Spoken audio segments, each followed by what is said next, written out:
We will begin our next discussion between Ambassador Eric Edelman and Senator Ben Sasse with the appropriate title, American Exceptionalism and the Retreat of the West. A very heavy topic to discuss, a great follow-up to some of the points that were raised earlier in conversation with Senator Cardin. It's an honor, of course, to be joined by Senator Sasse, who represents the state of Nebraska in the United States Senate, brings a unique background as an academic historian to his experience in the U.S. Senate, and a perspective that many of his colleagues, I'm sure, will benefit from as he brings to that body. He'll be moderating discussion by Ambassador Eric Edelman, who serves on the board of directors of the Foreign Policy Initiative. So I thank you for all you do there, Eric. And even more importantly, before that, had a career of service as a Foreign Service officer, retiring in 2009 as a career minister after a number of senior positions, including Undersecretary of Defense for Policy and Ambassador to Finland and Turkey. I thank you both for joining us today and look forward to what will be an exceptional conversation. Please join me in welcoming them.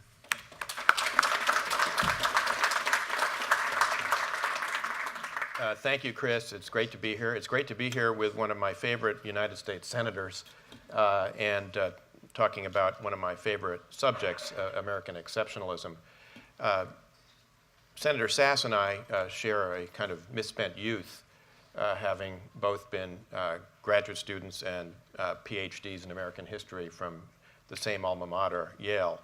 So for any struggling, aspiring graduate students who may be out there working towards your PhD, we're living proof there is life after graduate school. Have a backup plan. Both of us had to have backup plans, I think. I was of that vintage. I got my degree a few years before Senator Sasse, back when dinosaurs walked the earth in the pre-Cretaceous, and when the academic job market was so bad that we literally had a publication called The Silver Lining, which consisted totally of faculty obituaries around the country. I'm not making that up, it's true.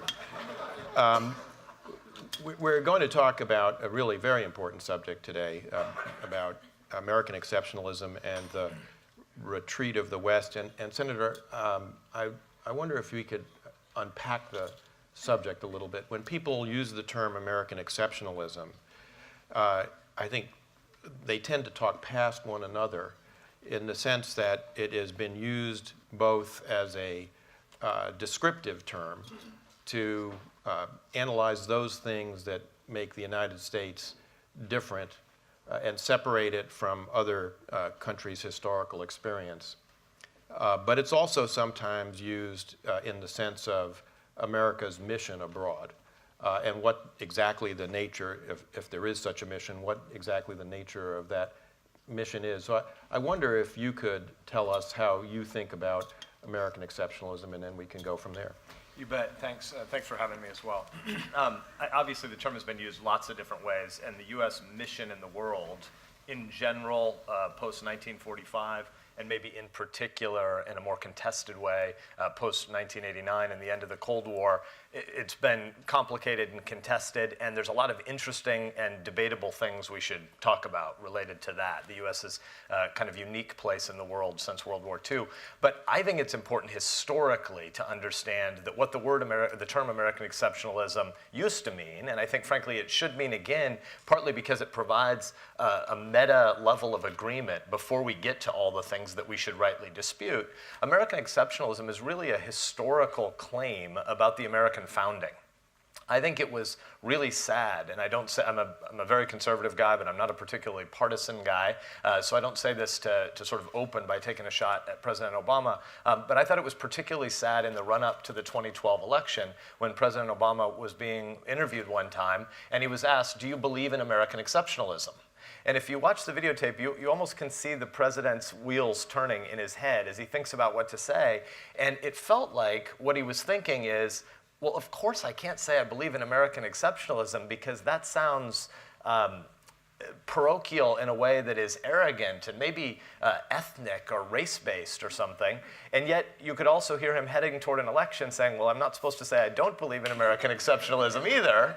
And so he pauses for a minute and he says, well, of course, I believe in American exceptionalism. I believe in American exceptionalism the way that Greeks probably believe in Greek exceptionalism and Brits believe in British exceptionalism. Well, that doesn't mean anything. That's just another way of saying I believe in patriotism, and wherever you're from, you should be grateful for the blessings that you've inherited from your grandparents, and you should love your country. That's of course true. That's universal. But American exceptionalism is something else. American exceptionalism is a recognition of the fact that the American founding was a truth claim about human dignity. Margaret Thatcher used to say that all of Europe, every European country is a product of history, but America is the only nation that's a product of philosophy. And the American founding is a claim that rights come to us from God via nature, and government is a shared project to secure those rights. Government isn't the author or the source of our rights. Government is an important secular tool that we, the people, build together, but rights predate government, and government is a claim about human dignity. And when you look at human history, of course, there have been flirtations with this idea. Greek city-states, for a while in the early modern period, Swiss city-states have talked about human dignity as a foundation for commonality and community and in the polis. But by and large, throughout history, people have assumed that the world's a broken and dangerous place, and so you need government to protect us and to provide stability. And so whoever has the stability, whoever has the monopoly on violence when we find an ordered world, we should be grateful for them, and we should sit back and supplicate before the king and see what rights he grants us. And so the assumption has been that government came first, power came first, and the powerful, out of their beneficence, granted rights to the people. And the American founding is a truth claim that says that's not true. People are created with dignity, and we should secure those rights together as a people. And now we get to, and I'll stop here, but we get to the dispute about what should America's role be to advance that truth claim for 7 billion people versus our particular proximate responsibilities as members of this 320 million person nation that shares this as a truth claim and therefore the basis of our own power internally. Then we should debate what we do to advance it externally. Before we get to that external mission, which I think will be the part of the discussion, which is, I think, most of interest to the audience, I do want to still stick with a little bit of the theme of what separates the United States and its experience from that of other nations. You've touched on, I think, the important point of the founding and the self-understanding that the founders had of what they were doing that was quite different. Because they're very, very conscious of the fact that what they are undertaking is different from what has happened in the past, and its antecedents in the ancient world, in the Renaissance world, demonstrated how frail and difficult the undertaking was. But there's another, I think, important element that emerges out of this that's not irrelevant, I think, to our immigration debate and also to the larger mission debate, which is, what does it mean to be a citizen of the United States? And in that, I believe we are exceptional as well, because most other countries in the world, citizenship is rooted in blood and birth, and in our country, it is rooted in adherence and allegiance to a set of philosophical premises and those documents that enshrine those premises. Right. And I wonder if you would want to comment a little bit about that. How different is that from the experience of other countries, and where does it put us in a world where ethno-sectarian differences are a huge part of the drivers of conflict around the world? Yeah, great question. So first, let's acknowledge two things. One, that this inheritance is a pretty special thing. It's extraordinary. That we have this shared sense of what America means, and we should recognize what great peril we're in right now because we don't really have this shared sense. Polling data would show that our young people really don't know this history. We haven't done civic or cultural catechesis. We haven't taught the next generation for half a century what this idea means and what it means to have a creedal nation. We believe certain things in common. And the founders, as you said, recognized that this is a really hard thing to do. To build small r, Republican government is historically rare and bizarre. And the founders didn't know if they thought this would really work. There was a lot of debate, and for good reason. I mean, obviously the Revolutionary War doesn't end in 1776, the years that kids have locked in their mind. But by the early 1780s, when it looks like we are going to win the revolution, or the Brits are at least going to be distracted enough that they wander away and their Hessian mercenary fighters lose the will. So we win a revolution by the early 1780s, and we experiment with the Articles of Confederation, and we sort of arrive at this moment in Philadelphia in 1787, 1788. We're 12 years past the Declaration of Independence, and they're still working through these ideas. American kids should read the Federalist Papers. They should have to wrestle with the questions. They should know why it meant, what it meant that people in the past, and as Lincoln and others have said, the idea of the Constitution being a silver frame around the golden apple, which is the big truth claims about human dignity that are in the Declaration. We aren't a nation rooted in blood. We aren't a nation based in ethnicity. As a seriously conservative guy, I get disappointed and angered and saddened all the time to hear current media analysis of a political spectrum that somehow breaks down by race, class, and gender all over the place. You wake up and you see a ticker on the morning news almost every morning, demography is destiny for America, and it means that elections are going to be determined by people's skin pigment and what population subsets are growing the most rapidly. Actually, if that's true, whichever way it goes based on any sort of pigment or ethnic coalitions that are built, whichever way it goes, America died. Because America was an idea that was about something much bigger than what tribe you come from. We actually think that the greatest things in life are the textured relationships you have with your family and your friends, and the dignity and the importance of your local work as you try to serve out of a life of gratitude, try to serve your neighbors and build a better mousetrap and build venture philanthropy and wrestle through important questions about mortality and heaven and hell and the nature of God. All the really important things in life are local relational things that are based on ideas and persuasion, and government isn't the center of any of that. Government is a means to an end. And our government is a smaller issue than the American idea that is that set of things and truth claims that we believe about human dignity that unite us. And right now, we haven't been having that conversation for 50 years. And I'll pull up here, but just to think back to President Reagan, well before he was Republican President Reagan. Before he was Republican Governor of California, Ronald Reagan, the Democratic Labor Union organizer who went to work for GE and traveled the rails to talk to factory workers about what America meant. It was that Reagan. This is not a Republican claim or a Democratic claim. This is an American unifying claim and inheritance. That Reagan said, in any republic, you're always only one generation away from the extinction of freedom.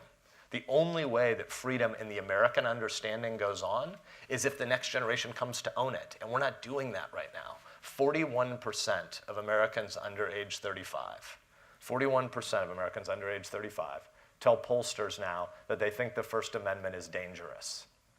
Because you might say things with your freedom of speech that hurt somebody else's feelings. Actually, that's the whole point of America, is that we can say things that hurt each other's feelings because we believe so much in the dignity of the other person that we want to persuade them or be persuaded by them, but we're going to join with them in trying to have a community and a public square that's free from violence. So we can wrestle together as people with questions that are more important than power. Power is a means to that end. And I think as conservatives, we also believe in pre-political things, and that politics is not the be-all and end-all of life. It's one dimension of life, but not the only one. Just underscore that term. Believing in pre-political things is an essential element of being a fully participatory American. I have on my Twitter profile that I'm a Husker addict and I'm a skeptic of political addicts. And what I mean by that is the Dwight Eisenhower line that every American adult should understand themselves as a part-time politician. People who are here and who have my calling for a time that think that being a politician is the be-all and end-all of their identity, they're not worthy of this job and of this role of service to the American people, because politics aren't the center of life. And yet American adults in farms and on ranches in Nebraska today that are fully loving their neighbor and serving and maintaining the polity and passing it on to their kids and grandkids can't be totally politically disengaged either, because all of us share this project. I'm grateful to hear you say that. As someone who's in a mixed political marriage, it helps me get through every day. So, so thank you.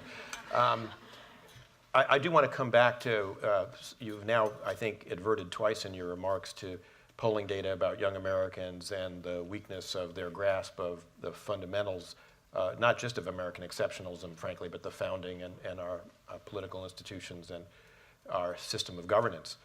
I want to come back to that at the end, but before we get there, what works either of history or political philosophy have you found most illuminating and enlightening, that you found have been most important to you in your understanding of American exceptionalism? So I mentioned the Federalist Papers, so let's just repeat that everyone ought to read them and wrestle with Federalist 10. And throughout them, the Federalist arguments ought to become a part of things that we wrestle with as parents all the time as we're teaching our kids. But I'll go to Democracy in America and Tocqueville, because I think that if you've ever had it assigned in a class and it felt just daunting to get this 1,500-page assignment from the professor, and the ambassador joked that we're both historians together. Actually, before we came out here, we were in a green room in back, and there were 6 of us in the room, and 5 of us had history PhDs, which meant that one of us was actually employable.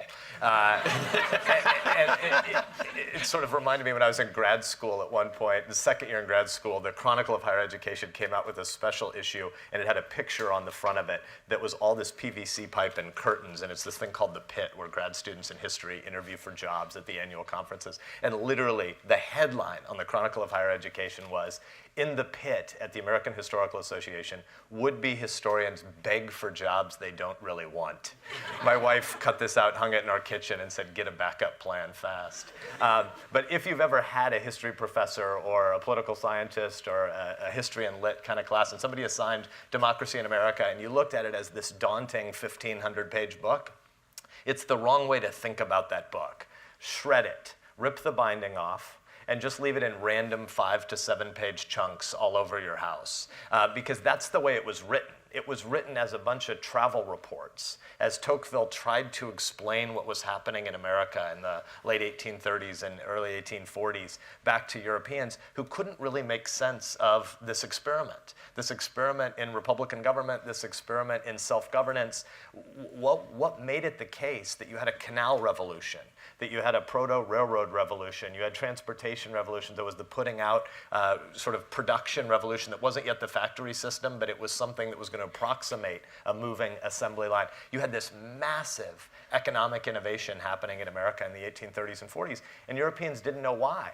They said, the Americans, we thought these people were founded on an idea where they would have pluralism, where they would fight about religious issues, and they believe all these crazy religious things, and they're not going to kill each other, and they're going to have cultural diversity and pluralism, and now all of a sudden they're really economically productive. How do we make sense of that? And their first thesis, or Tocqueville's first thesis, was if you're going to understand American economic ingenuity, they must have better central planners than we French do. And so we'll go to Washington, D.C., and we'll figure out where all their genius central planners reside. And they get to this city, and they write back, and they say, this is kind of a swamp, and the people aren't that interesting or creative. Not a lot has changed. And ultimately, they said, this isn't the center of America. The center of America isn't here in the compulsory power center that is Washington, and there were 25 states at that time, and Tocqueville goes out and travels to 17 of the 25, and he writes back, and he essentially says in these travel reports, I've found the meaning of America. I found the center of America. It's the Rotary Club. It's actually where people come together. They're not isolated individualists, but they don't believe government power should organize everything. They actually believe in community. They believe in persuasion. They believe in debate. They believe in building better products and services and having to persuade someone to buy that thing. They believe in community. There was that tragic line, again, in American politics 5 years ago, where it was said, I don't want to beat up on a second Democrat, but it was Barney Frank, but let's just not mention it. It said, government is just another word for those things we choose to do together. No, it's not. Community is another word for things we choose to do together. Government is another word for compulsion.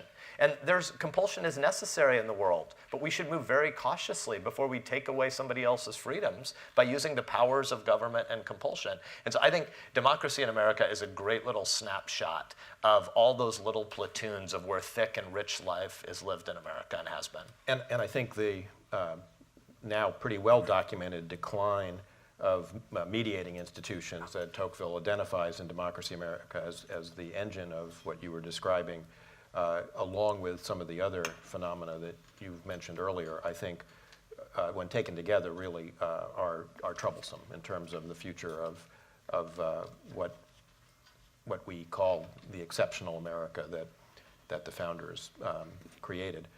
Let's now turn to that question of mission. There's always been a tension, I think, in American thinking about this. On the one hand, the founders were not only aware of the frailty of democratic institutions, and for that reason came up with the Republican remedy, as the Federalist Papers call it, for the frailties of democracy, but they were also very mindful of the fact that they were inhabiting a world of non-democracies, and that it would be very difficult in the long run for the United States to prosper and survive in a world that remained a non-democratic world. Now, the tension in that was, how do you, particularly as a small, not that strong country, how do you lead a world revolution of democracies? You don't. On the other hand, as Adam said in his 4th of July speech, you're the well-wisher to all who want democracy, and the tension between how much we should intervene to help other democratic forces in the world has really been there since the beginning. And it's very much the animating force for what we do during World War II, World War I and World War II, and the unique role we played since 1945 that you identified earlier. So how do you, when you go to Nebraska, when you speak to constituents, and they ask you about America's place in the world and what our mission, if we have one, is, how do you describe it? How do you talk to them about it? What do you find when you go there, when you talk to constituents? And what ought those of us who both believe in an exceptional America and an America that is engaged and leading in the world, what work do we have to do in the wake of this last electoral cycle? Yeah, great question. And let's start, and I certainly do when I engage and listen to Nebraskans and wrestle through these questions with them. Pardon me. Let's start by rejecting silly false choices. So the idea that there's a choice between isolationism and some sort of mushy internationalism is silly, because they're both horrible ideas. And if you look at some of the polling data right now, one of the tragic things that's happening is we're deciding that a continuum we have across right versus left on domestic policy issues. And I think one simple way to think about right versus left over 50 to 75 years has been, how much federal governmental intervention do you want in the economy? So you could have a debate about the minimum wage. This is not about limited government. This is small to medium-sized government. Limited government is an idea that says we don't believe that the government comes first, and we don't believe in totalitarianism. We believe the powers of the government are limited. And so small versus medium is an important debate about economic engagement by the federal government. Your foreign policy views shouldn't have to be immediately tailorable and alignable with that. And what we see increasingly is right versus left on domestic politics are seeming to embrace silly views of foreign policy on both sides that don't always make a lot of sense. So I'll cite a little bit of polling data from Pew last week, or I guess it was 2 weeks ago. When asked on the eve of the election, Trump supporters versus Clinton supporters, do you mostly identify with the statement, other countries should solve their own problems, or the US should help as other countries solve their problems? First of all, that's just kind of a silly statement, right? But if you're just going to take it at face value, 56% of Clinton supporters said the US should help. Well, let's take apart why that doesn't make sense. Help how? And are there any limits on how we would help? Because there are certainly limits on our capacity and our means. But on the other side, only 25% of Trump supporters said the US should help in the world. And the assumption behind the question seems to be that there's a choice that if you help in the world, that means you're rejecting tackling our own problems at home. And I think one way to kind of map this is to a more sophisticated debate would be idealism versus realism in foreign policy. And also there, we should recognize that the right answers in the long term, recognizing that the world is becoming a flatter and flatter space, are going to be that realism done right is still going to affirm lots of long-term value propositions about the rule of law, about stability, about how when you make pledges to allies, they know that they should trust you and that your enemies should fear that you're going to keep your word. And conversely, idealism done right is always going to be bounded by a sense that the world is broken and there are going to be a whole bunch of things that are beyond your ability to anticipate, and there are going to be unintended consequences from all action. And so I guess I would want to start, and what I try to do as I listen to and wrestle through these questions with Nebraskans, is say, let's recognize that there is no withdrawal from the world that could possibly be cost-free for us. The distinction that we all learned on 9/11, 2001, is that Al-Qaeda and the Taliban were different entities, and yet we, the American people, hadn't thought about before what a post-1989 world looked like, where nation-state actors were not the only actors that had global reach. The Taliban was the government, ostensibly, of Afghanistan, and yet they didn't have a monopoly on violence in their own territory. And so Al-Qaeda, this death cult, was able to kill 3,000 Americans, do massive harm on our economy, and transform a whole bunch of aspects of the way Americans thought about the world over the coming decade. And yet they were a pretty small organization, and they were only enabled by the fact that there were vacuums of ungoverned space in Afghanistan. Well, guess what? If you look at a globe of the world today, if you're nerdy parents like we are, our kids are 15, 13, and 5, so every day a new country is mentioned. We make the kids run and get the globe and bring it to the kitchen, and we spin it, and we talk about their neighbors and what their local economic production looks like and something about their history, and it's rough to be our children, I acknowledge. But about a third of all countries on the globe that we treat as if they're countries, about a third of them aren't really countries. 2/3 of the places on the globe are countries as we think of them in a post-Westphalian 1648 kind of way. But a third of the places around the world are kind of a jump ball. And if more and more ungoverned spaces emerge and expand, you are going to have more consequences at home for us in terms of loss of life, in terms of battle with jihadists here, in terms of economic implications, because the world is flat, to quote Tom Friedman. And we need a foreign policy that's engaged. We also need a foreign policy that starts with the question of what is the long-term interests of the 320 million people that the American politicians are called to serve. And that involves a respect for human rights and the rule of law. And so it's a more complicated question than mushy internationalism versus quick isolationism. I want to touch on one last thing, and I know you've got to get back up to the Hill to preside, so I hope we can have maybe time for one or two questions before we lose you. Part of the proposition that we are different appears to be being undermined by the fact that many of the same forces that seem to be coursing through the body politic in the United States this year have been coursing through the body politic in other countries. Just as a proposition, our former Yale colleague Jeremy Surrey wrote a book about what happened in 1968, which may be the previous point in history where similar kind of forces were moving across the globe, affecting the way countries thought about their international role. And I have in mind sort of the rise of populist movements in Eastern Europe, Central Europe, the Brexit vote, and of course the Trump phenomenon here. Some of that suggests that, to me anyway, that our political system may be in a deeper crisis, and the political system that we associate with the West of democracy may be in deeper crisis than we realize. Part of it is what you've talked about in terms of the polling data. There's also very disturbing polling data that younger folks not only don't see the importance of free speech, but I think it was like 36% in one Pew poll said they didn't particularly care whether they lived in a democracy or not, which I find enormously troubling. Before the actual election was held in November, there was a lot of focus on our party. and the crisis that it was in, and a lot of discussion about how our party was going to, implode or explode or break up. The coalition couldn't hold together, and the Trump nomination was proof of that, allegedly.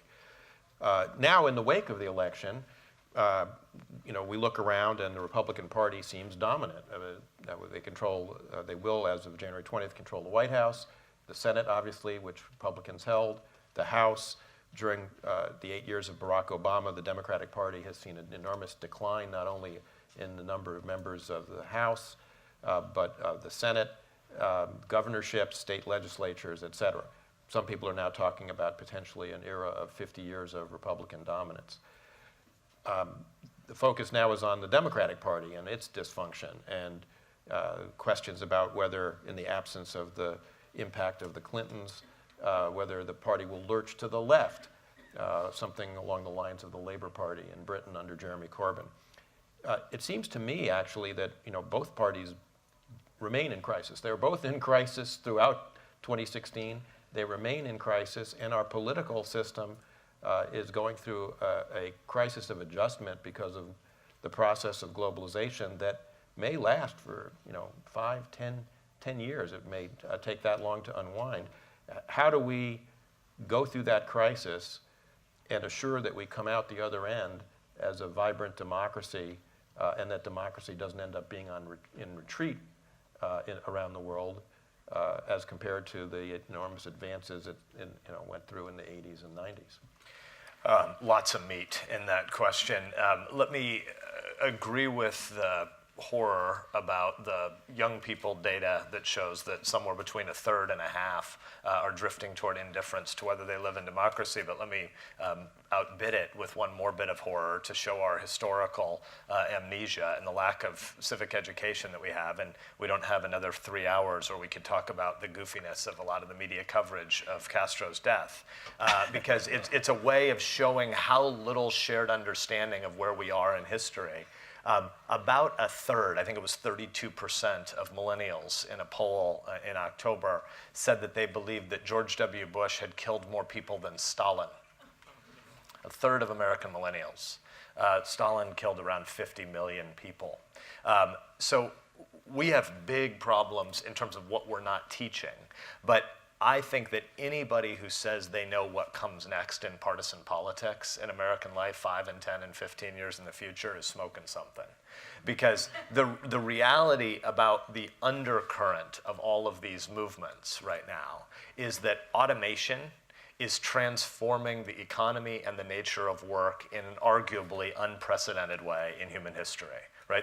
When hunter-gatherers became settled agrarian farmers, that was pretty disruptive. We didn't have alphabets then, so we don't have a lot of record of what it looked like for the disruption for people. But the only analog we have for the moment in the transformation of work for this moment is the 50 to 75-year period that was industrialization.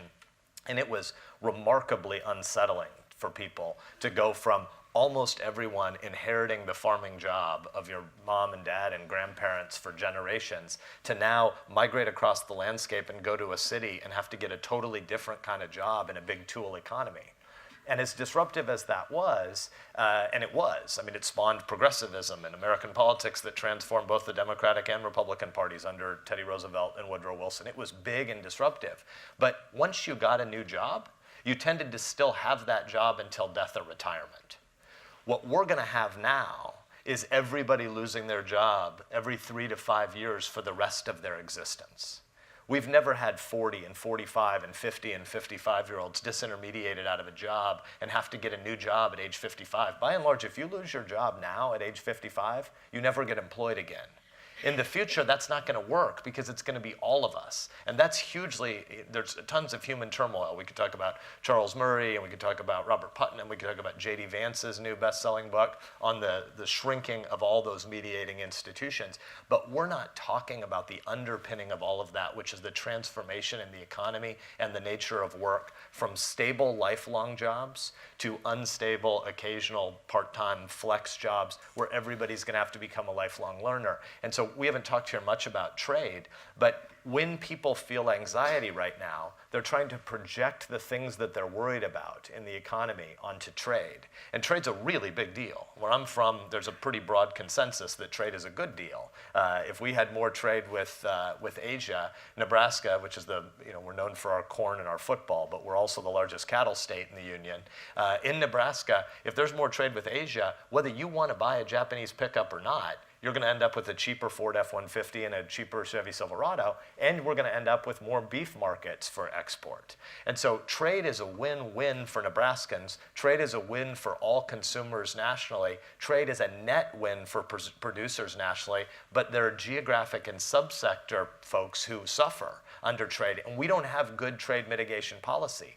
All of that is a big and important topic, and yet it's a much smaller topic than artificial intelligence, than machine learning and machine automation and the transformation of the economy. We can talk about a specific factory moving from Ohio or Indiana to Mexico and the jobs that might be saved or lost in a move like that. But the much bigger long-term factor is that each of those factories has so many fewer workers. We're talking about 7% of the US workforce now working in industrial jobs. And we're not wrestling with any of those questions, and neither political party has an answer. And so people who reduce this immediately to right versus left are short-sighted and sniffing something that thinks that this town is made up of a whole bunch of geniuses who can look into their crystal ball and know how to centrally plan 2030. We don't. I think you can all see now why Senator Sasse is one of my favorite U.S. senators. I hope we have a minute or two for one or two questions. Young woman right back there. Please introduce yourself, and I ask that you keep the questions in light of the senator's time constraints short, and that they have a question mark at the end. He's generous. What he's saying is, Sasse is 99th in seniority, and so he has to preside over the Senate whenever anyone else doesn't want to, and that's called lunch. So that's why I have to be on time. First of all, thank you for spending your time here and being with us. My name is Adair Nakali. I'm here with Duke University Alexander Hamilton Society. Also, as one of those millennials, I would like to say that we do not believe the things that you guys have been saying horrendously about our generation. But I would like to ask, in this very layered and complex world, how, and you mentioned how you teach your kids about different countries, and I think that's amazing. How would you, teach our generation of how to handle this new complex and very different world, specifically to the college students like us? Yeah, thanks. Great question. We do have a weird experience with our kids because I live in Nebraska and commute every week, and I bring whichever kid mom is most sick of for the week. They come with me. So my 13-year-old is here today. I won't point her out because mom must have banished her from the home last week. But I think the most important thing for secondary education and for college students is that we need to make the flip from viewing the words schooling and education as synonyms. School is a tool that sometimes advances education and sometimes distracts us from actual education. And right now, we're entering a world where people are going to have to become lifelong learners. It's going to have to become a much more sophisticated approach to the way you build networks and to the way you acquire new information, and frankly, to the way we reacquire an ability to have long cycles of learning that aren't driven by whatever gadget in our pocket is buzzing. And we really think that we've only switched from one social media platform to another 4 minutes ago, but I've probably missed something that's changed the world in those 4 minutes. We're going to need to have a lot more thinking long ability and read texts again. And right now, we're not developing those habits of mind and discipline that are necessary for people who are not going to finish learning at age 18. You're going to have to learn a lot longer into the future. And right now, even as secondary education is radically underperforming in America, we're drifting toward an assumption that universal grade 13 would somehow solve this problem. If grade 11 isn't working very well, I'm not sure why we think a universal one-size-fits-all model of grade 13 would work very well. And here I think there's something hopeful to say, which is around policy conversations that are too regularly stuck in 1965, the high-tech revolution is creating lots of opportunities for disintermediation and digitization that go beyond what schooling is doing in ways that should be supplemental, not displacing in the long term, but are able to go faster than our policy discussions, which are clunky and stuck a half a century ago. So things as basic as the Khan Academy, Marginal Revolution University. We could go through lots of different places where online education is not going to be a substitute for worldview forming things that need to happen in community and in relation with real teachers and with peers and with people who care about the big and true and the good, true, and beautiful kinds of philosophical questions you're wrestling through to root your identity and your worldview, but lots of things that are more like accounting.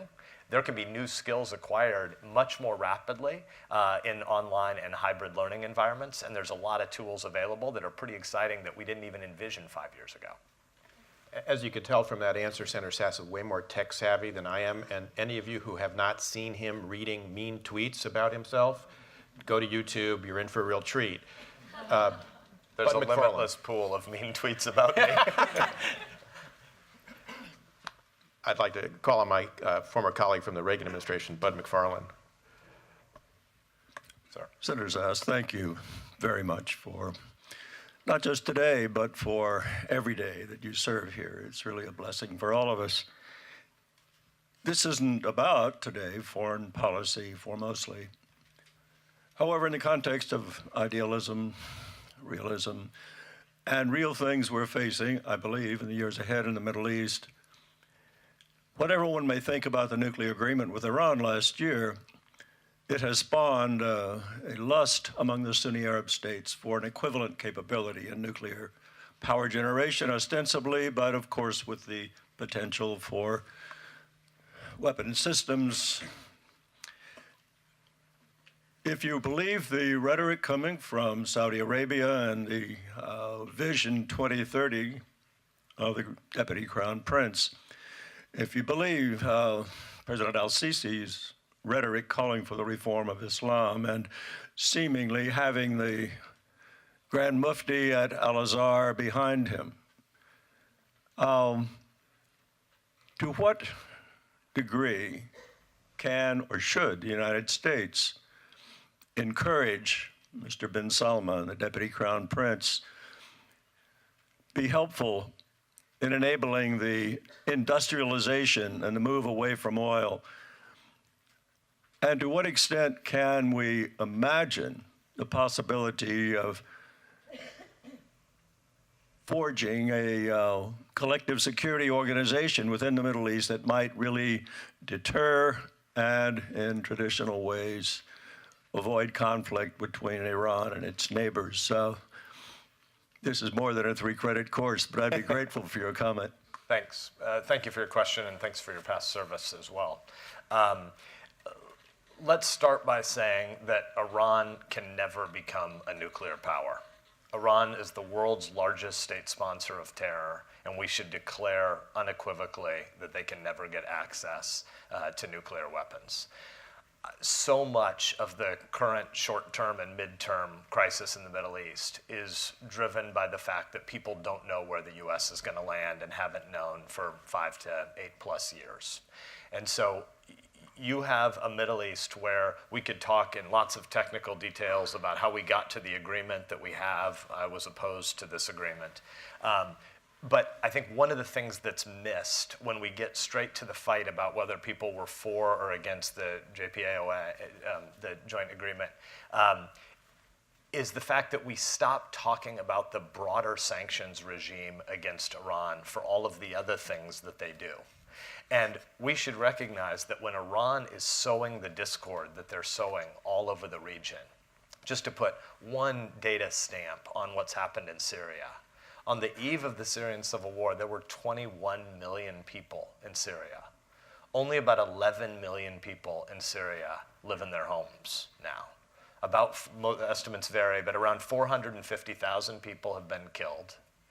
Almost half of the 21 million people have been displaced from their homes, and about half of that half has been displaced beyond their border. And then you think of the millions that are bunched up, say, on the Jordanian border. I was with King Abdullah at one point last year, and he was talking about how many school systems there were in Jordan that had more Syrian kids than Jordanian kids in the school systems. Just try to imagine that wherever you're from. Pick any town or suburb or urban neighborhood in America, and imagine just all of a sudden that a majority of the kids in that school were from Brazil. and just the complete transformation of local culture and politics and the risk of Jordanian collapse. Those kinds of pressures are all over the Middle East. And what did we decide to fight about a lot in the US? Whether or not the 10,000 Syria refugee number should be 10,000, should be 0, or should be 60,000. We had a fight that was about symbolic things. There were important things too as well. The US government is not competent to do the vetting of a whole bunch of people who may be infiltrating alleged Syrian refugee pipelines and be intended jihadists claiming to be Syrian refugees. But we also knew that there were a whole bunch of women with little children, breastfeeding moms with little babies in this population. And we were debating 10,000 versus 0 versus 60,000 when none of it really had anything to do with whether or not we had a long-term vision for the region and the role of the Russians and the Iranians in the destabilization of the region.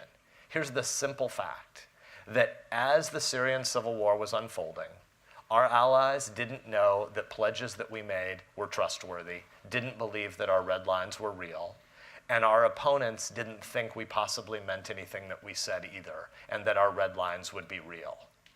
I think that adult leadership in the world goes really, really slow before you ever do anything that approximates drawing a red line. And if you draw a red line, you've already plotted out chess moves 3, 4, and 5 because you intend to enforce that red line. We've not done any of that. And so we need to rebuild a foreign policy where we're credible and where we're trustworthy and where we choose our objectives in a cautious way. But if we choose them, we mean them, and our allies know they can rely on us. So many of the Saudi and Egyptian issues that you mentioned are partly driven from a state of vacuum where no one knows where the US is going to land. We're out of time here, so I won't comment on any of the likely policies of the incoming administration, but we're obviously at a personnel is policy moment. And I think most of us should be hopeful that the new president-elect will be populating his administration with people who are cautious, responsible adults who take words very seriously, because our allies and our opponents take our words very seriously. And Iran cannot become a nuclear power, and our allies in the region should know that we would never allow Iran to become a nuclear power. Senator Sasse, thank you for taking the time today. It's been great to be with you.